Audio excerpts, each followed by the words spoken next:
Ons staan hier met Jackie hier by die boeremark en natuurlik kan 'n boeremark glad nie 'n boeremark wees as daar nie boerseep is nie.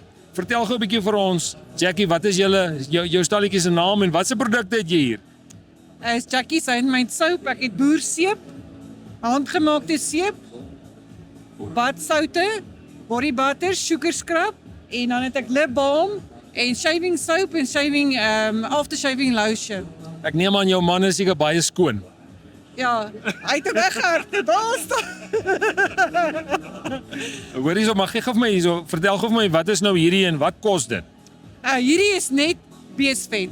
Dit word net uit beesvet gemaak en hierdie is R25. Die steen is R200 en die gel is R40.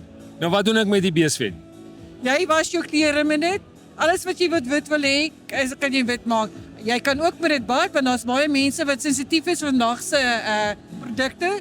So hulle vat beesvet en was die seep en dan was hulle daarmee want hulle sê dit is beter vir hulle velle. Maar kyk, dit is wat die boere gedoen het in daai tyd. Ek meen, hoe het hulle skoon gekom? Hoe het hulle klere gewas met 'n boerseep? En watse bees is hierdie? Ek sien hy's bietjie groen. Hierdie is 'n blousel in. Dit is wat klere, as jy klere nog witter wil maak, gebruik jy blousel. Jy gooi blousel in en dan maak jy dit nog witter. Hoor hierso nou en die ander produkte, wat kos daai boerseep daar?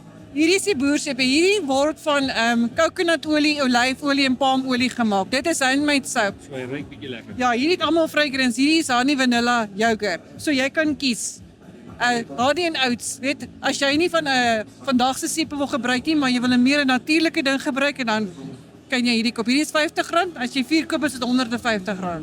Sien ons jou weer by die volgende boeremark. Exactly. Ek dink hy kan net groei en net beter word, né? Ja, ons hoop so. Ek hoop ons het bietjie meer mense.